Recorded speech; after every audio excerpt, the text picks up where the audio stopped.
Hey, we'll come back to this in a minute. I was watching a bunch of comic book videos a couple days ago, and I don't remember who it was or which video it was, but one of the people doing the videos, one of the hosts, was talking about how Carol Danvers as Captain Marvel is nobody's favorite superhero.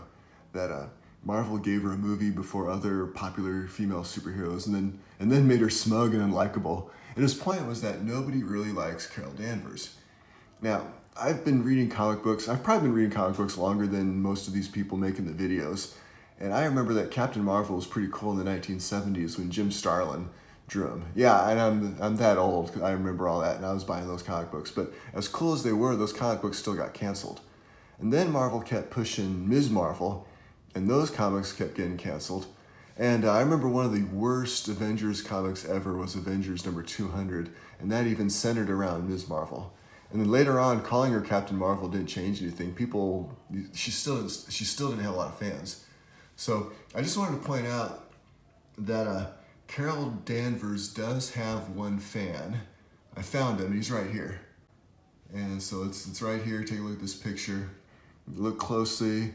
And he's saying, Ms. Marvel, I hadn't even heard of you until today, but let me tell you a secret. You're my all-time favorite superhero. Now, I know this is kind of low, so who is this guy?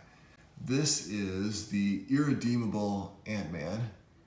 I got it from this book here. And he's doing this because he's irredeemable. Now, I wouldn't do this if I had the opportunity.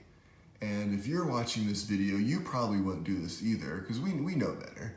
But reading this particular comic book doesn't mean that we would conduct ourselves like this. And laughing at it a little bit doesn't mean we condone it. We laugh, not laugh out loud, but we might, laugh internally. We laugh at it because we know it's wrong, but kind of understand the impulse. But as real people, we don't act on those impulses. She's kind of hot until, she becomes unlikable and smug. The thing is, I don't like the layout of this comic book with this picture because of the split. See that split right down the middle of it. As much as I don't want to say admire because that makes me sound bad, but how do you even say it? I'll just stick with admire and say, I'll admit that's an imperfect word. As much as I like the idea of this picture, the split right here is almost unforgivable. I mean, really, these square panels maybe should be at the top and then put maybe a half-page shot of the shower shot maybe, or something like that at the bottom. Or you can just go all out and give her a full-page spread. I mean, Image Comics would have done that. All right, so anyway, it probably doesn't matter as far as Carol Danvers' likability goes.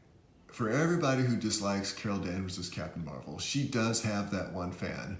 So when you say nobody likes Carol Danvers, well, that might be true statistically. Statistically, nobody likes Carol Danvers, but she does have that one fan, so you can never take that away from her.